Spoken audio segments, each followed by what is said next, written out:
Hey, quick garden update for you. There goes Chester. I was going to catch him eating some catnip, but he's leaving. So he was eating the catnip, though, over here. Anyway, hello. It is July 3rd, 2020. Time for a garden update. It's rained quite a bit on and off the past couple of weeks, so I haven't been out as much as I would have liked, and I'm not even finished. I'm behind. Though I find that I don't know, things just catch up in the pots where they seem to be. So once, like these tomatoes that need transplanting, once they get transplanted, they'll just start growing. Because right now they're just growing to the confines of their pot. So, okay, let's get started. This is a little, what is this guy in here? I don't remember. Savory, summer savory plants. It got totally dehydrated one day, like it looked super dead, and then it went in there and now it's totally revived. So that's nice. There's a couple of tomatoes here that, well, more than a couple, that still need to go into the ground or into pots, so I've got to get to work on them. These tiny little guys here, still super tiny. The hot pepper seeds that I planted, I don't think too much is going to happen with them by August, but we'll see. They're pretty tiny still. We'll go from there. Over here we have some herbs. Also started late from seed. Thyme, rosemary, and oregano. But they're coming up, so I think they're going to be okay. Now over here in the bucket gardens, got a little bit of parsley. I've harvested a bit off here. I think parsley is quite a slow grower. Well, at least it seems to be around here. And they have a long taproot, so not sure. Maybe that's why they're not really big yet. They grow down, and I don't know. I don't know all about the plants, but the lettuce has been harvested a few times already. Just at dinner, just come out with your knife and grab some and eat it. So they'll be coming back in a few days, I'm pretty sure. Got some cosmos over here. I can hardly wait to see the flowers on those. They flower late in summer, but boy are they pretty. And these pansies are really growing well, and they just came back from seed. This was the same variety in the same pot last year.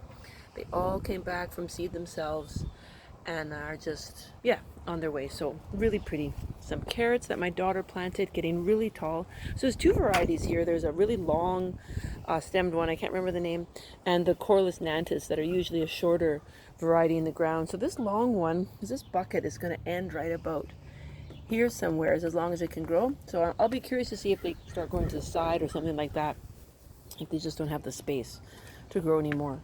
Some strawberry runners here, tons of them, so have to find a home for them. Oh my gosh, and a little strawberry in there. I didn't think this planter, I thought these were just mothers sending out runners. I didn't think they were sending any berries, but look, oh, a couple of berries, very nice. Got some chives over here. Here's a tomato that went into the bucket. Something started from seed? No, I think this one we got at the store. I'm going to show you my other tomatoes in a second here. They're in another section of the garden. We got a whole bunch of strawberries here. I think I may need to come up with a bowl later. Oh my goodness. So perfect. Look. Yum. Can hardly wait to harvest these guys. So many here. Here's another one. Look how pretty. Strawberries and raspberries from your own garden. That's the best. So a couple more containers of strawberries there. Lots of flowers, couple berries underneath. Some mint that was donated, growing very well in a pot here. Thanks to Mr. and Mrs. Sparks for their mint. And then we got some peas over here.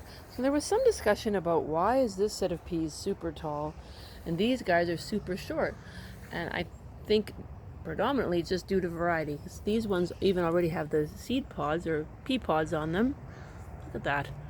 By the beginning of July, you can have this size of a pod already. That's pretty amazing. And these were just planted, I think it was like around Mother's Day or not super early in the season. This one back here is sweet pea. So I don't see any pods yet, but really hoping that those flowers are going to come soon because they are so pretty. I think if I recall, they're like in August. That's when I seem to remember when I was a kid. Always August with sweet peas. But until then, we have these lovely nasturtiums. Though the plants themselves have gotten really yellow. I'm not sure what's going on there. I'm guessing some sort of lack of nutrient, but the flowers are incredible, so pretty. My first time with nasturtiums in the yard, and we really love them. And the fact that they're edible is super cool. They're going to be really pretty on a salad. Okay, I'm going to take you over here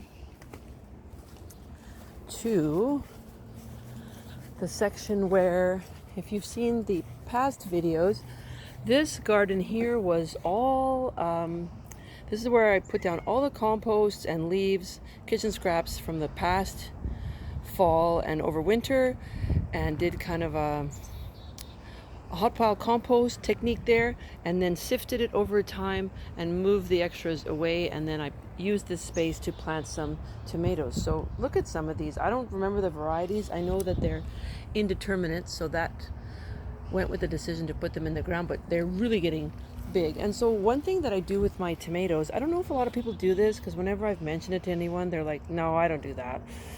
And they kind of even think that it's maybe not a good idea. Though, a master gardener taught me that, so let's take these plants right here, for example.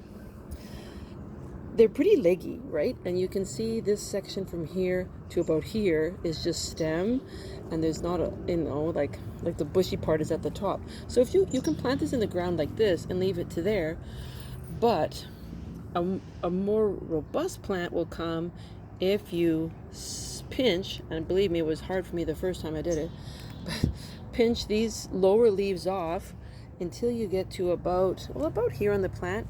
If you're really feeling bold, you can even pinch off this one. Just pinch that one off. These guys got to go into a pot. So, and then bury the stem, bury all that stem into your pot or in the ground, and just have this bushy part on top showing out of the ground. Now out of here will come all more roots and underground for the plant, and adding to the robustness of the plant. So that is not really a very good technical explanation, though your leggy plants, that's what you do with them. And so when I did this, the plants grew really tall, super robust, had a ton of fruit, and did really, really well. And I'm not saying they don't work anyway, but that's how I was taught. And so all these plants, that's what I did, is they were kind of leggy, so I took off all those bottom leaves, buried them down as far as I could, and then this is how they're growing. And they look really great.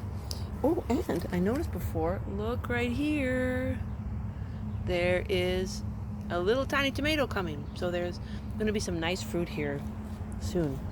2 or 3 weeks? I don't know. Don't remember. Okay, this garden plot, these are some cucumbers that were from seed that we started in April. They're doing really well. And the onion sets at the back. So one thing I noticed about these onions, there was a ton of weeds growing in them.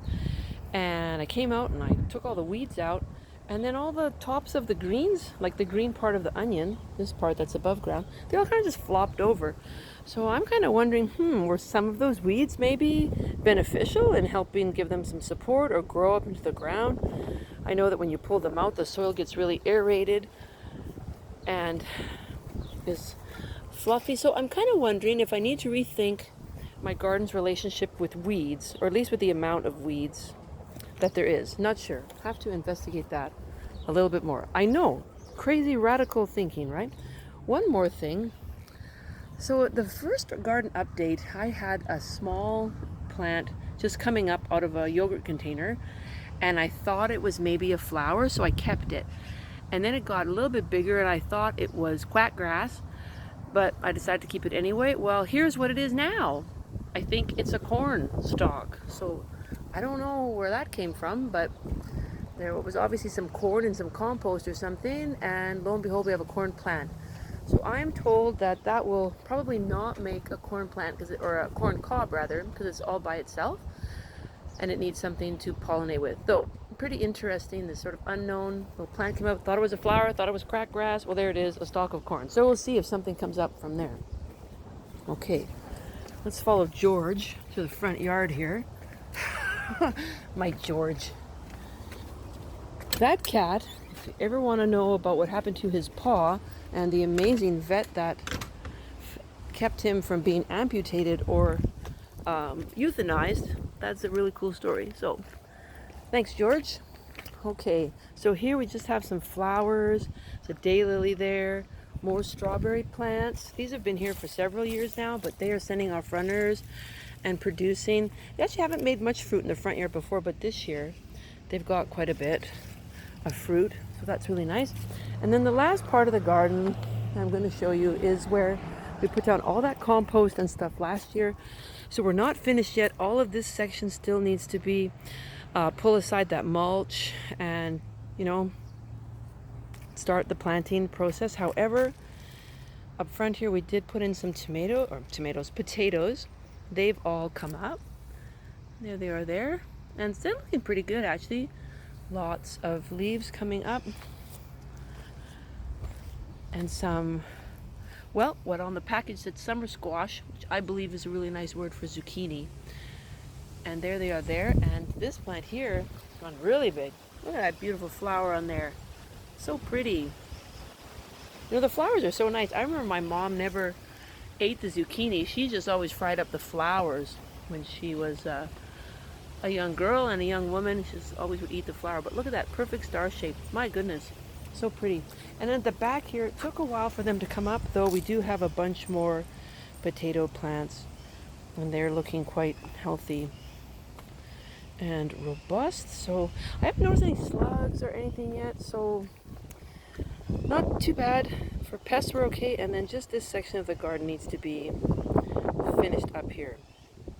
So yeah, thanks for watching, and if you know any of those answers for those questions that I had, or if you want to know about George's leg, let me know. Okay, see you later.